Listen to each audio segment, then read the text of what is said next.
Hello, everyone, and welcome to Boston Bowling. I'm your host, Gabby Hurlbut. It's a fun time right now. I hope everybody's having a good week so far. It's the middle of the week, so hope everybody has a great last couple days to finish off the week and head into the weekend. Weather is beautiful. People are outside doing things from what I've seen, so that's nice. And it's a fun time in sports. We're in the middle of the NHL and NBA playoffs right now, which is really exciting. Baseball is almost approaching the halfway mark, so it's a good time to be a sports fan. So I hope everybody's doing really well and is enjoying themselves and just being positive. So once again, everybody, thank you for tuning in to Boston Bowling. I really appreciate it.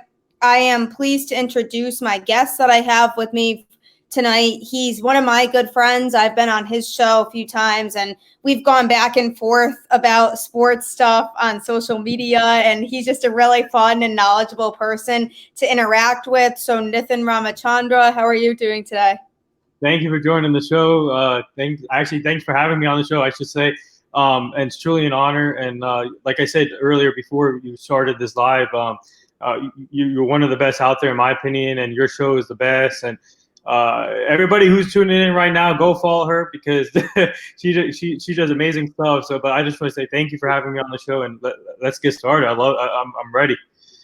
Thank you. I really, really appreciate it. And as I mentioned to everybody before, I've been on his show before. It's a great show. I'm going to have him talk a little bit about it, but just wanted to say it's definitely a good show to tune into. He's interviewed a lot of great people in the sports industry and just really knows a lot about different sports. So definitely worth checking him out. But before we kind of dive into a lot of the sports stuff, can you just tell us a little bit about your show, how it started, what it's about, and just, what it's become since you started it?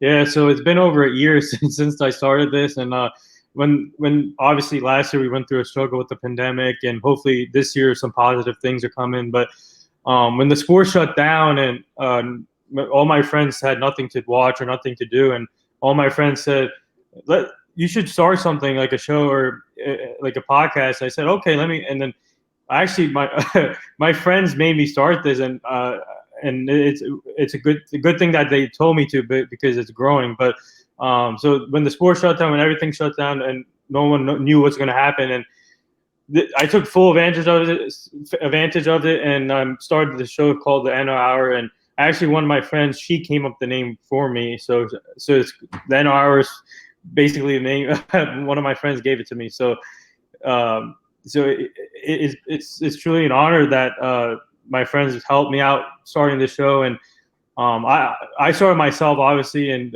I was alone and been doing interviews on Instagram Live in the beginning. And then when the show started growing, I started building a team, and obviously you're part of it too. And we have a good team of 6 or 7 people looking to add more. But when the sport shut down, when the reporters went home and all the players went home, I took full advantage, reaching out to people to see if they want to come on the show. My first ever interview was a hockey player. His name is Jim Down from the New Jersey Devils, and he came on the show. Yeah, that was the first ever interview. I was really nervous going into it. I had the one I did the interview on an iPad, I think, if I remember, and now I'm a pro at this, and over 800 episodes in a year. It's crazy. All my friends say, "You're crazy. Take a break." I said, "No. I'm going to keep going." And but it's just amazing. Obviously, now we're on these other platforms like Spotify, and I just gotta say thanks to everyone for the support and all my friends, and even you and Courtney. A shout out to Courtney too, by the way, from his show, and a shout out to everyone who's supporting the show. And I'm glad that I started this when the sport shut down. So. Yeah, I have to say, when you first contacted me about coming on your show, Yeah. I was looking at the name of the show, and it took me so long to put 2 and 2 together that the NR Hour was your initials, and I knew what your name was, but that part of it did not click to me until a little bit after the fact. And I was like, wow, that's where the name comes from. Like, that makes sense now, but I didn't realize that at first that that's what it was from. But I was like, wow, that's such a creative name. Yeah, like it took me like two to 3 days to come up with the name. And then, like I said, one of my friends, she said, she said, just name it the NOR is easy, your name. So I said, okay, let's do that. So I mean, yeah, it's so creative. And I mean, if anybody wants to check it out, I definitely recommend it. It's on all those platforms that he mentioned before, and it's on Facebook, and he's always posting the episodes, and it has a pretty big following, and he's interviewed a lot of cool people in the sports industry, like people like Jay Williams. I remember you talked to him, and you know. I think the biggest one for me, I'll always remember this one. Actually, on my 25th birthday, Isaiah Thomas came on the show, the Detroit Piston guy, and Wow. it took me like 4 months to get that done. And his daughter helped me out, and she said, the first time I reached out to her, she said, give us like a 2-month break because they're going through some stuff. And then she loved my patience, not reaching out all the time and waiting for them to come back. And eventually now she came back and said, let's do it on your birthday, 25th birthday. I said, okay, let's do it. And they made it work. And I think that's the most memorable interview I've done, Isaiah Thomas. So yeah, that's really cool. And so everybody that is tuning in, definitely check that out. Check out his show. Check out some of the really cool interviews that he's had. I mean, I know one of the biggest people he's ever had on the show was this girl named Gabby Hurlbut. I don't know if you ever, a lot of you probably haven't heard of her, but she's pretty big, and she was one of his interviews I remember that I checked out. That's another interview that I won't forget. So that's the most memorable interview I've done also. And but before we go any further, I just want to say congrats to Bobby Thompson, one of our good friends, for getting verified on Twitter finally. Oh yes, yeah. I had him on the show recently too. Actually, for those of you to refresh your memory, I had Bobby on Boston Balling a few weeks ago. Actually, not too long ago. We talked about the Patriots, and we reflected on the draft moves that they made, and he was a great guest. And yeah, he just got verified on Twitter, so that's pretty exciting. And everybody works really hard, so definitely check out more of their content. I am always fully supporting it, so I'm excited to have you as a guest on the show. I really appreciate you coming on. So yeah, there's a lot to dive into today, and just a lot to talk about. And I think, you know, we've gone back and forth on a lot of different sports related topics just through Instagram and Twitter, but you know, and we have our fair share of just going back and forth because we like different teams. But, you know, you're a Cowboys fan and I'm a Patriots fan, and they play each other this season because of that 17 game schedule rather. And so that's that extra game that the Patriots are playing is against the Cowboys. And so that should be pretty exciting. How do you feel about that game? Oh man, I'm just ready for football season to start. I can't wait. The Cowboys camp has been positive so far. Dak is back and healthy. Yeah. We have a brand new team, brand new defensive coordinator, Dan Quinn. I love what we did this offseason. I think it's a fresh new start for everyone. Mike McCarthy, now a season under his belt. He's now getting comfortable as a coach here. I think a lot of positive things might be heading for Dallas and even your Patriots. I'm really looking forward to this matchup because I feel like you have a matchup between two young quarterbacks in Cam Newton and Dak Prescott. I love that matchup. Two mobile quarterbacks. And the Patriots obviously improved this offseason on offense. I can't wait till whoever I like two tight end systems. I'm happy that the Patriots are bringing it back with Hunter Henry and Jonas Smith. So I feel like it's gonna be interesting to see how the Cowboys defend that. And Dan Quinn, as a defensive coordinator, I think that's a big help for us. And I'm just looking forward to the scouting reports for both teams. Are who I think whoever's going to be the most prepared, obviously, because we're going to win. But I'm just looking forward to facing the Patriots. I think the last time we faced the Patriots was like 3, 4, 5 years ago in Dallas, and we lost that game. I remember against Tom Brady. But now it's a new team, and I'm just looking forward to it because we open up against the Buccaneers. So that's the matchup I'm looking forward to. But when we face the Patriots, I'm always looking forward to that and up for the competition. And I just want the NFL season to start now. Yeah, I understand that. And I think for me, the thing about that matchup is like you touched on a lot of the points that I was going to bring up too. I mean, the Cowboys did get better this offseason because, I mean, a lot of their struggles last year were on defense. I mean, the defense was very much a problem.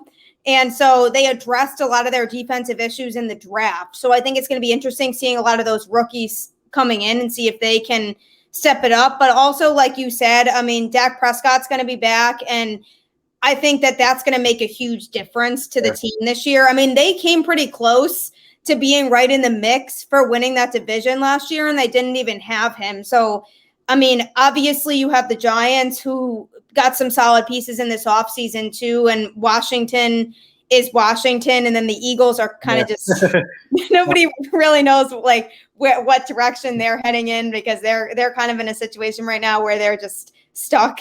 But overall, I think that's going to be an interesting division. But I do think that the Cowboys right now have the best chance of winning that division if I'm looking at it on paper right now, because I think they're going to have, you know, pieces that they were missing last year. And I think the defensive improvement is going to be better for them. So I think when you see the Patriots play the Cowboys, that's going to be fun, because like you said, I mean, Cam Newton and Dak Prescott, their playing styles are pretty similar in terms of the type of quarterback that they are and the types of plays that they execute. And now that Cam has the weapons just like Dak has, I think that could be a pretty competitive game. And I mean, the Patriots play the Bucs this year, so obviously that's going to be a crazy game. But Patriots Cowboys is the type of game that people want to see, because those are both teams that are not very well liked among other fan bases in the NFL. So if you take those two teams, I think that could make for a really competitive matchup regardless, because people are going to want to see that game. So it's going to be exciting to see that. And with the 17 game schedule, you know, you don't know, like that one game in the season, that having that extra game could make a difference at the end of the season. So whoever comes out on top of that game, like me as a Patriots fan, we have to deal with the Bills in our division, who are probably going to win the division. And then, you know, there's the Dolphins, who, if they can have a good season, if Tua can have a good season and can be reliable, then I think that they're still going to be really good.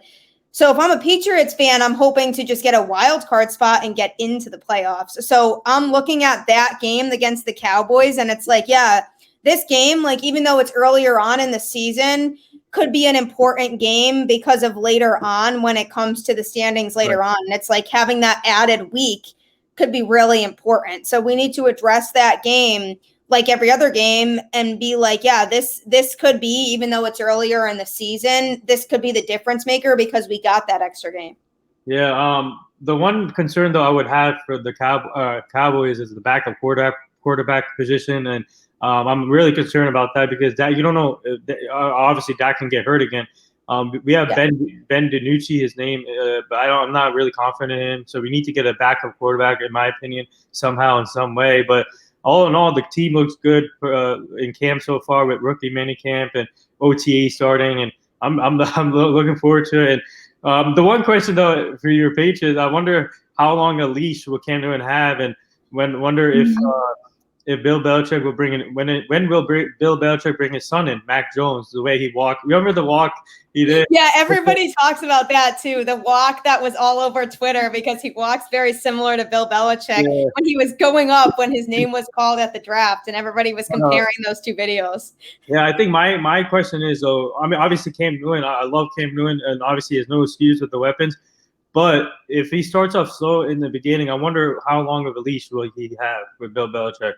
Yeah, I mean, he did well today on the last day of minicamp, is what all the reports were saying, that he looked pretty good and he was completing most of his passes, which is promising because he had an accuracy problem last year, and we all saw it. And you know, some people are saying they think Mac Jones is going to start week 1.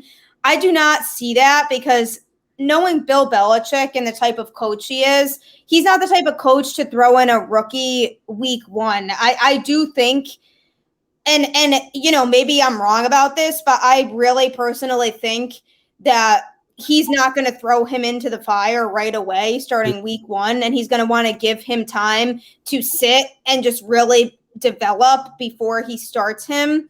So I do think Cam is ultimately going to be the week 1 starter, as much as people might not like that answer or might not want it to be Cam.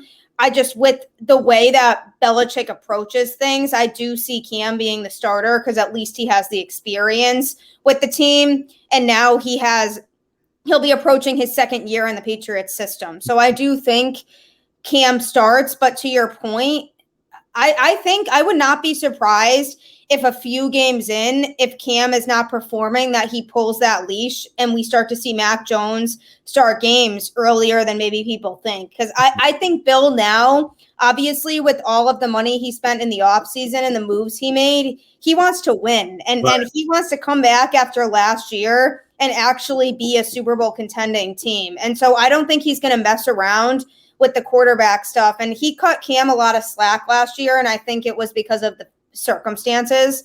But this year is different, and I think Bill Belichick is in much more of a winning type of mode, whereas last year he knew was a little bit of a rebuild because he didn't know how the team was going to be without Brady. And so I think we do see Cam starting, but I mean, by the time the Cowboys play the Patriots, that's a few weeks into the season where we may even see Mac Jones by then, depending on how the first few weeks go with Cam. I don't think this is going to be the same situation where all season long he's like, Cam is our quarterback every time he's asked that question, because I do think he has a solid backup quarterback right now in Mac Jones that he knows could be a very reliable starter once he develops, because I don't think he would have drafted him if he didn't think he was going to be a good long-term option for this team. I don't think Belichick's not the type of person to me to force drafting a quarterback because he knows that he needs one. I think he would have passed up on Mac Jones at that pick had he not thought he was the guy for the future. So I think he does think he is, but I still don't see him starting at the beginning. It just depends on how Cam performs, which is, I think, why Cam's contract is only 1 year. Yeah, I'm gonna shock the world here right now. I'm gonna throw a curveball to everyone here. I don't know. I want to get your take on this. And I know how Bill Belichick is with surprises, and he loves to throw curveballs too. So don't be surprised if they look at the Aaron Rodgers market, if the price drops down, the longer it goes, and if they see the price drops down, don't be surprised if they jump right into it and grab Aaron Rodgers in the trade. And I'm gonna put a really hot take out there. I think the Patriots will be I think the Patriots have a decent chance to get Aaron Rodgers, in my opinion, depending the package they give. That is an interesting thought, and I've thought about that before. I mean, as soon as everything came out about Aaron Rodgers wanting to leave and how he's not planning on staying and how he told his teammates that he's not staying, I was like, yeah, this is a pretty serious thing. I mean, I don't know that the Packers will really pull the plug on that. I think they would need to get a lot in return, but they also have to keep in mind that he could just not play if he doesn't want to play. And and then there were also the reports coming out about how they're not that confident in Jordan Love right now either. And so I think that might change things too, because if they're not that confident in Jordan Love and he's the other guy, then I don't know how pressed they'll be to trade Aaron Rodgers. Right. But if they do, I would love to see Aaron Rodgers in a Patriots uniform, especially with the weapons that Bill got this offseason. I mean, I'd have way more confidence in him than Cam any day. Or even Mac Jones, just because of Mac Jones being a rookie and us not knowing exactly what he has. And you really never know how somebody coming out of college, how they're going to convert over to the NFL. So I would need to see more from him. But if you stuck Aaron Rodgers with those weapons, and not to mention the fact that the defense is going to be really, really good this year, because the defense made some solid moves this offseason too, signing a couple of key players back and getting people back that were out for the season last year. So I think looking at all of that, if you stuck Aaron Rodgers with this team, it would be hard for me to not say that I have a good feeling they could be a Super Bowl contending team. I mean, the quarterback situation right now is the question mark, I feel like, because he went and he got the weapons, and I feel like the receiving core is still a little bit of a question mark. I know people were disappointed we didn't sign Julio Jones. Yeah. And I think when that whole situation happened with that trade, I said, I do not see Bill doing it unless he thinks it's really worth it, and it would depend what he'd have to give up. And I know something came out about how he was hesitant about his age and what the contract would be. So it didn't really surprise me that much that they didn't come out with Julio Jones in that trade. Mm-hmm. However, I think he got enough weapons in the offseason to offset that, where he got the two arguably best tight ends in the free agent class. Yeah. And, he got a couple receivers. So I think it really just, the quarterback is really what comes to mind for me as what's going to be the biggest factor for this Patriots team this year. And I think if we got Aaron Rodgers and you stuck him with that team, this would be a scary Patriots team, I think. And a lot of teams would not want to play that team, Aaron Rodgers, with those weapons. The reason why I brought that up, because I feel like Mac Jones can learn better underneath Rodgers than Cam Newton, because they're different styles, obviously. Mac Jones reminds me, I'm not saying he's Aaron Rodgers, but the way he's a pocket passer, Mac Jones. Cam Newton is not. Mac Jones is. And I feel like the reason why I brought that up, I think it can be like a Drew Bledsoe, Tom Brady type of situation where you can win 2 Super Bowl, depending how long Aaron Rodgers plays, you can win multiple Super Bowl titles, and then once he retires, you can have Mac Jones waiting in the wings, and then you already have your future quarterback. That's the reason. The only reason why I brought that up, I feel like Mac Jones can learn better underneath Aaron Rodgers. So. Yeah, I like that sentiment, and I think you hit that spot on. I think just based on Mac Jones's playing style versus Cam's playing style and versus Rodgers' playing style, Rodgers would be probably the best mentor for him at that point. And I think with Aaron Rodgers, he would be much more set up to win a ring if he came to New England than if he stayed with Green Bay. And I think they had chances to get more weapons around him to get over that hump to win a championship, and they just didn't. And I think it all started when they drafted another quarterback instead of drafting another weapon for him. And it's just been an issue since then. And I don't want to say I don't think, because obviously we don't know right now, but I wouldn't necessarily be surprised if he doesn't end up moving, because especially since the Packers are not confident in any other quarterbacks right now besides him, that it's like I don't think they'll give him up unless they really get something that they feel is valuable. And I don't know about you, but I haven't seen anything recently about conversations with other teams. So it makes you really wonder what the situation is there, because, obviously he wants to win another ring before he's out the door. And is he going to be able to do that with Green Bay? I don't think right now, because I look at teams like the Bucs, who I definitely think could go back to the Super Bowl. And then as it is, they already drafted their next quarterback to follow Tom Brady too, which was really smart of them. A desirable quarterback that a lot of teams would have wanted. And so you have that factor. And I'm looking at other teams, and it's like there's good teams. I mean, your Cowboys, I think, could be in the mix. I mean, that the NFC in general is very, very intriguing to me. And the Rams are another team that, they have a fantastic defense. And in Seattle too. Yeah, Seattle's always in the conversation over there with Russell Wilson. And I think, there's some tough teams in the NFC. So do I put the Packers as that team that I see going all the way? Probably not. Whether your quarterback is Aaron Rodgers or not, I just think there's better teams right now. So I understand him wanting to leave, but the question is, will the team pull that trigger? And the question is, will Belichick be interested in somebody like Aaron Rodgers now that he has Cam for a year and he's trying to train Mac Jones? Do you think that he would be the type of guy that would commit to somebody like Aaron Rodgers, knowing he's a short-term option? It makes me really wonder if he would think that's worth it, since he just drafted Mac. I mean, if Bill Belichick wants to win again, that's the best way to go. And imagine a Super Bowl with the Buccaneers, Patriots, Aaron Rodgers versus Tom Brady. That'd be crazy. I know, because everybody liked Rodgers versus Brady in the playoffs this past season as it was, but in a Super Bowl would be even better. Yeah, that'd be cherry on the top right there.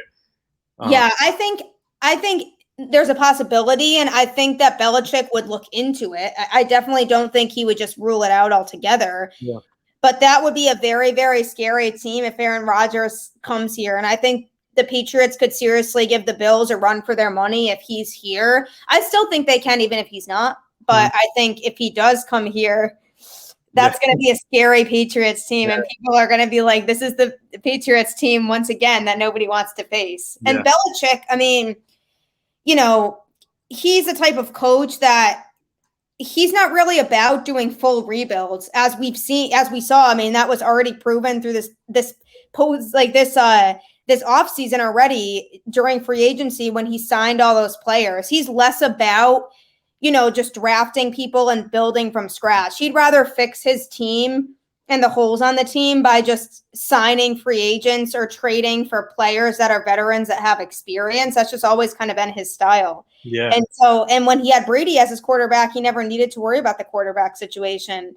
So now he is in that place now where the quarterback is the main primary concern. And so now he has the weapons. So we'll see what happens. But I think there's going to be a lot of tough games for the Patriots this year. I mean, the Cowboys are not going to be easy, as we touched on. The Bucs, that's probably going to be the game of the year, Bucs Patriots. Yeah, and then who knows how good the Saints are going to be without Drew Brees. That's another team that's going to be interesting to watch. So I think it's going to be a lot of tough matchups. And then obviously the Bills and the Dolphins are not going to be teams to write off either. Yeah, but the Saints situation, wonder. I think Sean Payne really loves Taysom Hill. Yeah, he does. I think for him, I think he really wants Taysom Hill to win this job. But I think Jameis Winston has a really good chance to be a starter this year. But if the Saints want to be creative, obviously they have to be creative now without Drew Brees. Why not start off the season with Taysom Hill and see what he got? Because I feel like I think they can do a lot of things with him. You've seen it already. They can do a lot of multiple things. They can still be a dangerous team even without Drew Brees, I think.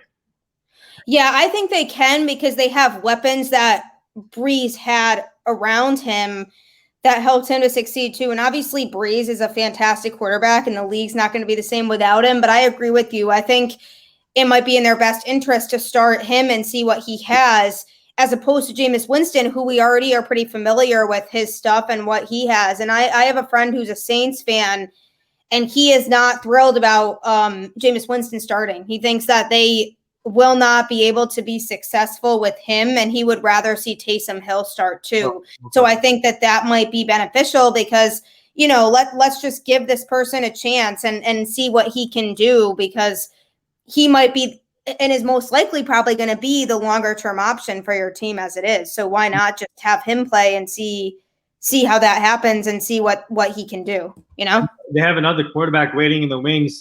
He's been getting some Drew Brees comp, Ian Book.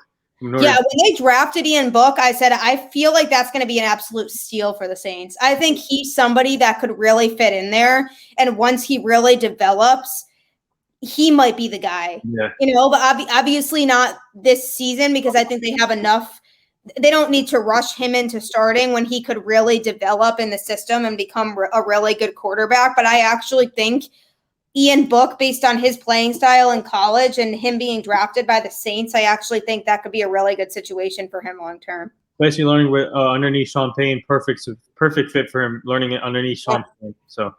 Yeah, that's going to be an intriguing team to watch, though. But I think this upcoming season in general is just going to be fun to watch because there's so many scenarios and so many teams that have changes now that it's going to be fun to watch. I mean, I'm keeping an eye on Carson Wentz and the Colts. I think that's going to be an interesting situation to watch, too. And I think that could be a play. That's definitely, I feel like, a team I would say could be a playoff team with him. I think that he was just not necessarily in the best situation for him to succeed with the Eagles. I think he's a better quarterback than what he was painted to be when he was in Philly. I think his ceiling and his potential is a lot more than where he was at with the Eagles. I think change of scenery will help him in Indianapolis, and he has a lot of he has better weapons in Indianapolis than Philly, so I think he'll fit perfectly there. They have a great offensive line, obviously a great defense.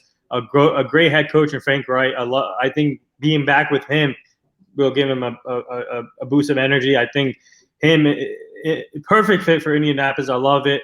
Another team to watch out for, the Bears, because Is it going to be Matt Nagy said Andy Dalton's going to be a starter. I said, I mean, I wonder how long they're going to – if they start off slow, the Bears fans are going to be asking for Justin Fields, so that's going to be interesting.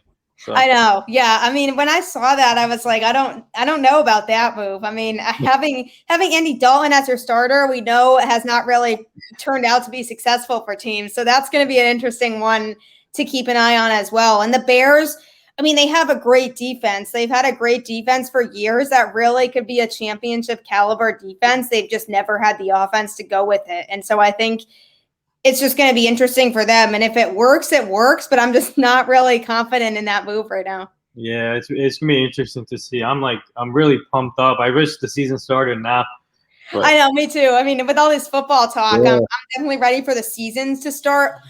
But there is another sport going on right now that's actually been very, very intriguing to watch so far. And granted, it's been like 65 games or so of the baseball season so far, but it's panning out to be a really exciting season so far. There's a lot of surprise teams, I think. There's teams that we thought were going to be better than they are, like the Twins. And there's teams that we thought were going to be worse than they are, like the San Francisco Giants.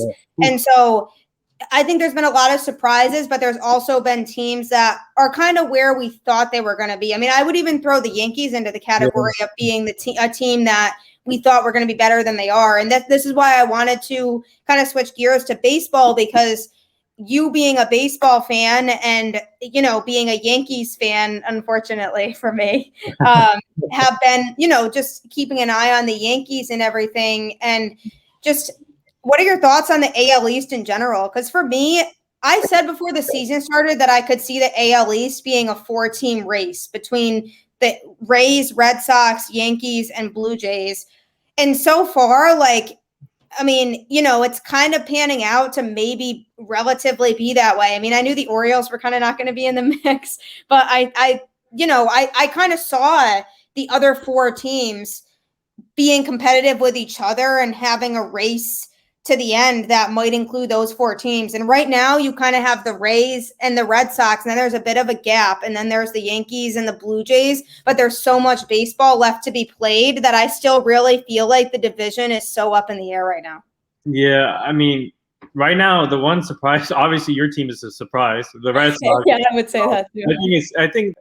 I think that's the Alex Cora effect. I think he's a heck of a manager, and obviously he brings a championship mindset to the team. And man, I didn't expect. Obviously, your pitching going into the season, I thought the Red Sox pitching was going to be horrible. But look at the stats.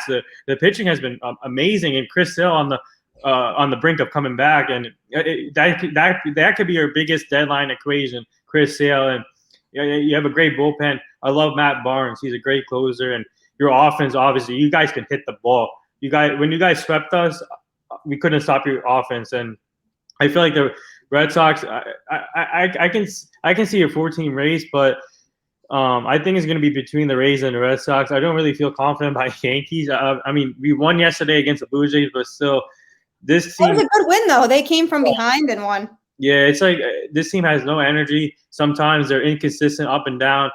Aaron Boone, he makes some weird decisions sometimes, and I don't think this is.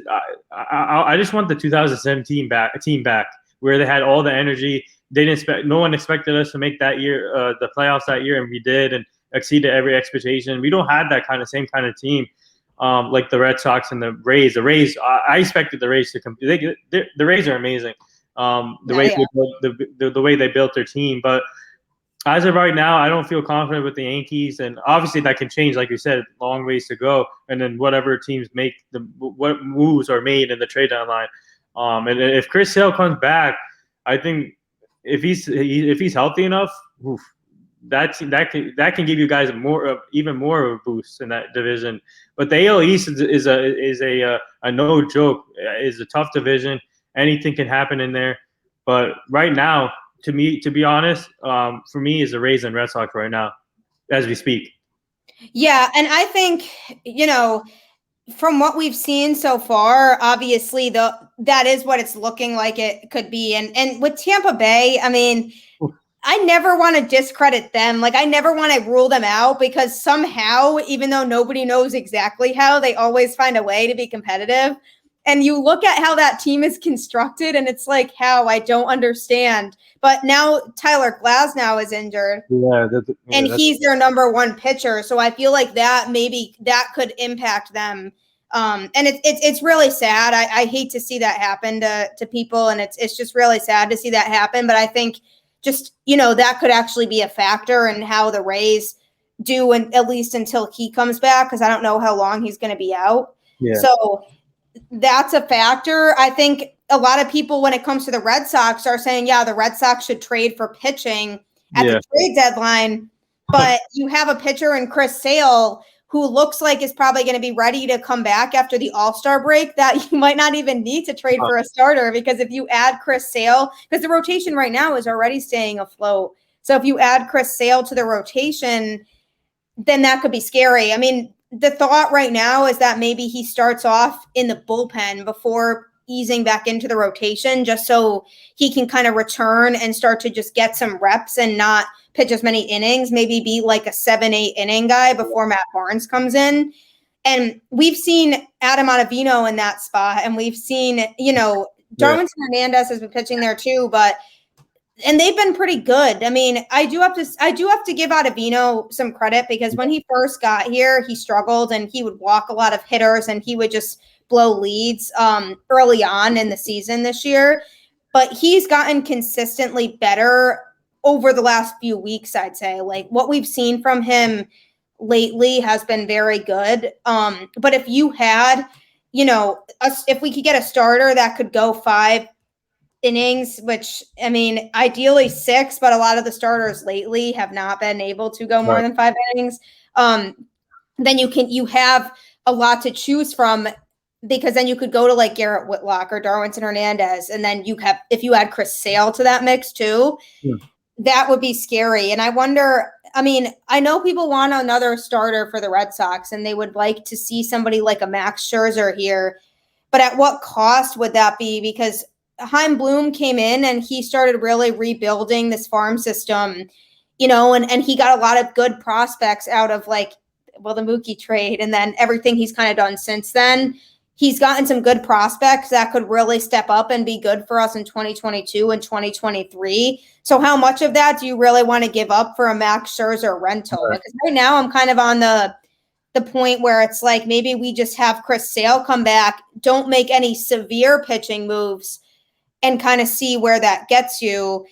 I do think the pitching is still the biggest hole, 100%, and we knew that it was going to be. I've never been concerned about the Red Sox offense. Even last year when the Red Sox were not good, it was the pitching that was bad, but they were still hitting, and they still led a lot of offensive categories. So it was never really the hitting I was concerned about. It was more the pitching. And I think if they can solidify the pitching and get that figured out, this actually is a team that I could see competing for a wild card spot and making it to the playoffs. But then you look at the other side of that, and you look at the Yankees, and it's like, if they keep playing like they're playing, they might not even make the playoffs this year. Probably not even a wild card spot, because if the season ended right now, they wouldn't be in the playoffs. No, hopefully with yesterday's comeback win, hopefully that can help us jumpstart something. The problem is, once they one time they go on a 5-game win streak and they lose 5 in a row. They're inconsistent, and we need a lot of help at the trade deadline. And obviously, pitching is their concern. I mean, we have Garrett. I mean, is Garrett Cole, and who else? I mean, I don't feel. I mean, Jameson Tan has had a few bad starts so far. You have Domingo Germán. He's spot on sometimes. Shaky. And then you have we have Corey Kluber still on the IL. And then you have Michael King, who's a spot starter. He's okay. I mean, we need to fill. So we need to fill in that. And the bullpen our bullpen's been always good, but the issue is the offense. The issue is the offense, because I'm really concerned with the offense. I mean, obviously yesterday they broke out, but they got to start. They got to be like the Red Sox. The one thing I loved about the Red Sox, they don't hit for home runs. They put the ball in play. Even Tampa Bay, they put the ball in play, hit and run. Boone has to be creative, and Alex Corin and Kevin Cash are creative managers, and I feel like Aaron Boone needs to be more creative at the offense. And the issue though, we don't have those type of players that Red Sox and the Rays do. We need to get one of those. We need a lefty batter in the trade deadline, and we need more players that can do that. I feel like we don't have that type of players. What you guys have and the Rays have. Yeah, I think you're spot on with that too. I almost wonder, I mean, I know that you've probably seen people talk about this too, that maybe a manager change is necessary at some point and that Aaron Boone might not be the guy that can lead them to a championship. And I think we saw a lot of the Yankees holes when the Red Sox did go into Yankee Stadium and they swept that series, because I think we saw how the Red Sox really know how to play small ball and are versatile at the plate. That's the word I like to use a lot to describe the Red Sox offense, is that they're versatile because they can hit home runs, and we've seen them hit home runs, but they also make other things happen. They'll hit singles and doubles, and they'll steal bases, and they'll create runs in other ways maybe, whereas with the Yankees offense, it's more they strike out or they hit a home run and they don't have a lot of in between. And I think that that's something that they should address at the trade deadline, like acquiring somebody that a lot of people are saying a reliable outfielder in center field, which I kind of agree with actually too. But they need to have more versatility on their offense. And I think part of it is on managing, but I also think part of it is just on that. I think that they just don't have enough versatile hitters. And I think that's something that we've seen has been a struggle for the Yankees the last few years, but it's really starting to hurt them now because their pitching's been good, like you said. I mean, they have Garrett Cole, obviously, who's the number one guy. Kluber, before he got injured, was pretty reliable. Yeah. The guy already pitched a no-hitter this year. And then you have Domingo Germán. Those are three solid starters. And then Severino, when he comes back, will probably be able to be added into the mix and be pretty solid as well. So that would be four solid starters. And the bullpen's always been good. But like you said, the pitching has not been the issue. It's been the offense and not being able to score runs for their pitchers to give them that run support that they need. And I wonder if their comeback win last night is going to be a momentum boost for them or not. But it just seems to me like, and somebody that I'm pretty good friends with from Twitter that I've interacted with a lot, that's a Yankees fan, said this really well. He said, Alex Cora is like a real manager, and he makes the right moves at the right times and kind of knows when to utilize his guys. He doesn't overuse people or keep them in games for too long. He knows when he has to pull people. And this person that I was talking to that said that, I agree with that. I think a lot of us saw that when the Red Sox played the Yankees this year, that Cora's kind of more aware of what moves need to be made during a game when, more so than Aaron Boone does. And I think that's another thing that's made the Red Sox as good as they are right now, because they have a manager that actually knows when to pull those plugs and pull people or what types of moves during a game to make. Yeah, Alex Cora already had bench coach experience. Aaron Boone has not had bench coach experience. And but I'll give you a great example. Mike Tauchman, since we traded him, he's been excellent robbing balls for the Giants, San Francisco Giants. He's been good. I mean, whenever we trade a player, it seems like they have great careers. And Mike Tauchman is showing that we're missing out on that type of player. We should have kept him, but I don't know. It's gonna be interesting to see what Brian Cashman does. I love him as a GM. He's been a great GM for us over the years. And if George Steinbrenner was still alive, he would have been spending right and left with this. We could have had an all-star team already. But but now we're in a different era, and Hal Steinbrenner is really concerned with the money, luxury tax. And I mean, if you want to win the championship, you got to go over the luxury tax sometimes. And it's gonna be interesting what they do at the trade deadline. Everybody's bringing up a name like Max Scherzer to the Yankees for pitching wise, but I don't know if the Nationals will. I mean, depending if they're going to make the playoffs or not. I don't know if they want to give up on him yet, but it's going to be a great race. Obviously, the season's going so fast, and but I mean, hopefully the Yankees. Hopefully, yesterday's win can turn it around. I don't know. Yeah, I mean, with the Yankees, even if they did get Max Scherzer, they would still need to do something else at the trade deadline, because getting him would not fix the offensive problems. You know what I mean? So even if they did acquire Max Scherzer at the trade deadline, they would still need to make at least one more move besides that to really feel like they can make a championship run. Because I think right now they're at the point where they will not make the playoffs if they don't make moves. And it's become really clear that moves are necessary. And I think moves are necessary for the Red Sox too, obviously. But the Red Sox have really good hitting, and they have a lot of talented players on that roster that can make a lot of things happen. And I mean, the season that JD Martinez is having is crazy. Awesome. Yeah. And after the season, he didn't have a good season last year. So he's really come back and has been really good. And I think that, you know, Alex Verdugo, as much as people were sad to see Mookie go, Alex Verdugo has been putting up really similar numbers to Mookie this year. And I think that's promising because he's younger than Mookie, and so his ceiling's higher. And I think that Alex Verdugo is the type of person with his personality that's just a good asset to have on this team. And I just feel like the chemistry between the players that the Red Sox have is something special that you don't really see with every team, if that makes sense. Oh, no. Yeah, I agree with you. And speaking of Alex Verdugo, he brings versatility. And you guys have a better record than the Dodgers right now as we speak, right? So yeah. I think it's showing that obviously Mookie Betts was the best player in that trade. Don't get me wrong, but it shows. I think it's a good thing to have multiple players instead of that one star. So this, I mean, you brought up a good point, and now this, as a Yankee fan, as much as I love Aaron Judge, I think there's a time to come up where either we have to trade him or let him go walk, because he's 32 years old already. He hasn't reached free agency yet, and he's injury prone. And the question has to come up: would you rather have that one star or have multiple players? If you want to get some great value, I think this is a good time to trade Aaron Judge for multiple pieces.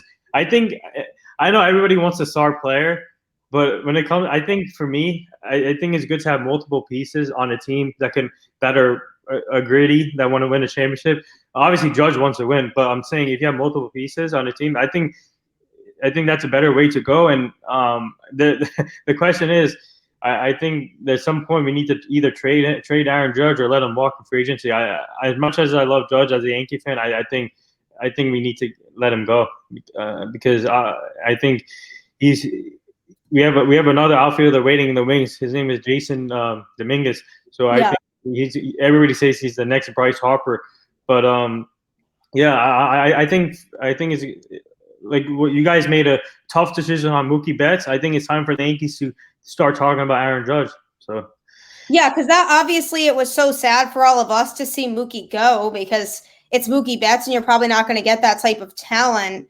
really again, maybe. But the thing about that was the assets that they got in return, because not only has Alex Verdugo been pretty good for us so far and has been putting up really good numbers, there's also two prospects they got in that trade that haven't even come up yet that were really good prospects for the Dodgers too. And so I think at the end of the day, where the Red Sox are at right now is more set up to win a championship sooner than if they had kept Mookie and not have been able to get any of those assets, because now you're looking at a farm system that's significantly improved. And I think when you say Aaron Judge, I mean, a lot of people, the Yankees fans would be really, really sad to see him go, but imagine the value that they could get out of him. I mean, obviously the injuries is a concern, but he's been healthy this season. So you have to wonder if they would package him in to a trade, because they could get a lot of good assets out of trading somebody like Aaron Judge. And I know that would upset Yankees fans, but they have to look at it from that perspective and realize that it could really set them up a lot better to get rid of that one player. And I really like what you said, like about the one star concept, because it's like if you get rid of that one player, you could have other players that are super talented, right, that might not all individually be the same as Aaron Judge, but combined might be giving you more to set you up for a championship than just having him individually would do. Yeah. And that, like I said, that they have to start having that conversation. And I mean, if Cashman has, I mean, the only way Cashman does it if he sees something great, good at the trade deadline. If he sees a package that excites him, then he'll do it. I don't know. Let's see. Yeah, I think so too. I don't think he's going to be afraid to make any moves. I think it's just going to be interesting to see what those moves are. But I mean, they have a lot of ground right now to make up in the division. I mean, the Rays finally lost a game last night, which seems like never happens ever, which made me happy because the Red Sox won a game. So we were able to gain a game on the Rays, but they're still 2 games ahead of us. And so the only thing that we can really do is continue to play good baseball. And we do see the Rays in the 22nd, I believe, is the date that we start a series with Tampa Bay. And so that's going to be a really important series because we could gain a lot of ground on them if we win that series. So we see it's 1 week. We see the Rays and then we see the Yankees at Fenway. Yeah. I'm actually going to that Saturday game, June 26th, with my dad. Shout out to him. It's his birthday present from me because he's a Yankees fan. So we're going to Fenway on Saturday, June 26th for Red Sox Yankees. So that's going to be fun. So that week is Rays and then Yankees. So those wins are going to be very, very important for the Red Sox if they do win those games. That last week of June is going to be super important to collect some wins. And then they go to the West Coast after that. So it's going to be a tough schedule the next couple of weeks. But I keep saying to people, if you can win those division matchups, then you have a real shot at winning the division. And the Red Sox have now swept the Rays and the Yankees once already. So that's pretty promising. So you need to just keep winning games against your own division because the AL East is tough. It's a really good division. And the Blue Jays, I mean, they haven't been fully healthy either, granted. And they're going to be a team that's going to be good for a while. There's a lot of young talent over there. And they're going to be a good team. But it just seems like right now they're just kind of barely afloat with the other teams that are competitive in the division. And I don't think that they could be, if they get fully healthy, they could definitely be up there with the other teams. I mean, we just split a series with them. I think they're actually a very talented team. Yeah. It's just the injuries for them, I think, has been an issue. But everybody else, it's like you need to just win those division matchups if you want to have a chance to win the AL East and just really be competitive with other teams as well and just keep playing good baseball. Yeah, I mean, George Springer has been injured pretty much the whole half the season. But Vladimir Guerrero Jr., this guy is what a change of last year. He was struggling. Now he lost over 40 pounds. I'm really this guy. He's gonna be MVP this year, in my opinion. If he keeps going like this, he already has 22 home runs this year. He's on pace to hit, I think, over 60 home runs if he keeps going at this. And obviously his swing reminds me of his father. But they put up a really good, interesting stat on Twitter with a picture of him and his father. Comparing the numbers, and he's right there with his father already. And man, this kid is a stud. And like I said, the Blue Jays is gonna be a force to be reckoned with. Not only Guerrero, you have Gavin Biggio, you have Bo Bichette, you have Danny Jansen. And the whole team is really young and stacked, and they won't go away. So as a Yankee fan, I think we really have to be on high alert here. And we're not a young team. I'm going to say it off the bat. We're not a young team. The Yankees are not young. We have a lot of veteran players on that team. And I think at some point Cashman needs to probably start off fresh. And yeah.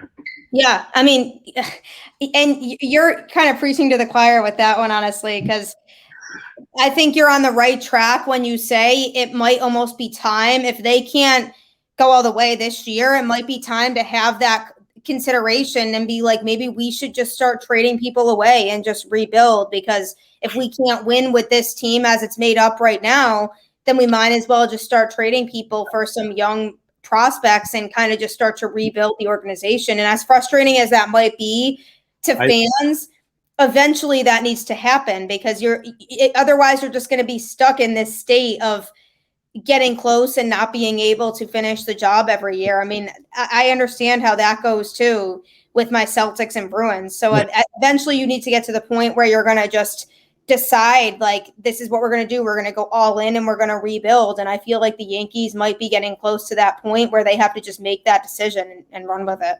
Yeah, it's really interesting to see the second half of the season after All-Star break. And what I mean, obviously the June 22nd series when you said you play the Rays and then the Yankees, I think at that point we're going to find out where the Yankees are at that time. Yeah.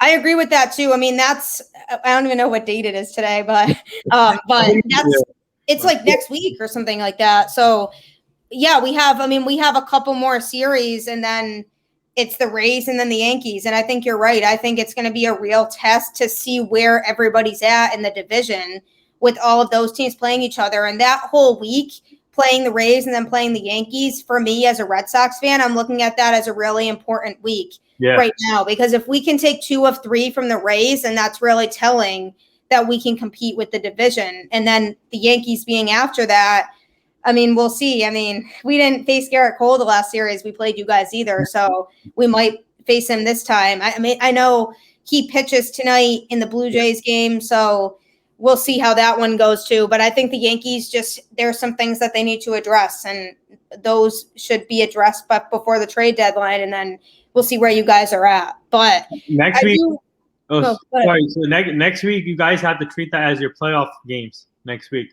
Yeah, that's going to be a test. It really is going to be. And I think the Red Sox have had some tests already this season in terms of playing tough teams and being able to compete with them. But looking at that schedule, I mean, having those division matchups back to back with the 2 teams that are probably going to be your biggest competition in the division going forward, you need to win those games. And so it's going to be a real test for the Red Sox, and I'm looking forward to it. But if we can come out of that week taking 2 of 3 from both the Rays and Yankees, I'll be happy. Yeah, it's gonna be fun. It's gonna be fun. I know. Well, I do appreciate you coming on the show with me. This was definitely really fun. Before we go, though, can you just let everybody know where they can find you, where they can find your show, like how they can follow you on social media, everything like that? You can find us on Facebook, Spotify, Podcast, Chaser, all those other platforms, Twitter, Instagram, YouTube. That it's called the NR Hour Sports Show, and on Spotify is the Nithin Ramachandra's podcast. If you guys want to go subscribe, and man, this has been fun. We forgot to talk about NBA playoffs, but I know, yeah. So yeah, I guess what's your really quickly, like what's your prediction for the finals at this point, now that Kawhi is a question mark and Chris Paul is a question mark, which is actually really upsetting because both of them can't seem to catch a break, especially CP3. Yeah. So what is your prediction for the finals matchup at this point? Okay. After seeing Kevin Durant's legendary performance yesterday, the Bucks are done. I think the Bucks are. I think so too. They're going to be tough for them to overcome that. And the Nets, I got the Nets and the Clippers in the finals. I don't think the Suns can. Okay. I mean, with Chris Paul, they're saying Chris Paul can be out for a long time. So I mean, Kawhi is hurt too. I think, you know what? I'm going to say Nets and Utah. Yeah, I mean, I'm kind of with you on that as of right now, unless the status changes for Kawhi and for CP3. I mean, I think the Nets close out the series against the Bucks tomorrow. To be honest with you, I think that this ends in 6 games because after we saw what KD did last night, obviously, I mean, I was like, without Kyrie, I don't know that they can win, but they had Harden playing, and it looks like Harden's going to play again in Game 6. So I think that Brooklyn goes on the road and closes this out in Game 6, and I do see them. I mean, I wouldn't. That Philly Hawks series intrigues me, though. I mean, that one could go 7 games. And, I mean, you never know what's going to happen at that point. But I'm still picking, I think, the Nets over either of those teams, too, just based on what we saw. And then in terms of the West, the Suns were who I was rooting for. But then you have CP3. The Suns cannot – I don't think they can beat either the Clippers or the Jazz without CP3. And so, I mean, it was impressive that they went in and just swept the Nuggets. They were playing really good basketball, and I really hope that he can return. It's just really unfortunate. And I mean, I guess it depends how long that Jazz Clippers series goes. Because if that goes 7 games, maybe he'll be back. Because for him, it's a COVID thing. Yeah. So he could be back in time for when it starts. So if CP3 plays, I'm picking the Suns to go to the finals. If not, I have to go with Utah as well, I think, because I do not think the Clippers can close out the series without Kawhi. Yeah, So for now, as of now, I got the Nets and Utah for now, and see what happens. Then yeah, and I kind of have to go with that unless the status on CP3 changes. Because if he's playing, I think the Suns could beat the Jazz. Yeah, but like I said, thank you again for having me, Gabby. This has been fun, and like I said, go follow Gabby. Her show is amazing. You're such an inspiration, and we got to get you back on our show too. And but thank you again. Thank you. Yeah, thank you. I really appreciate that. We always have a lot of fun going back and forth and everything, and always appreciate everybody listening to Boston Balling every week. I know I say that so much, but it really is because of all of you that the show is so successful so far. So I appreciate everyone's support, and I will talk to you next time. Have a great rest of your week. Thank you. You too.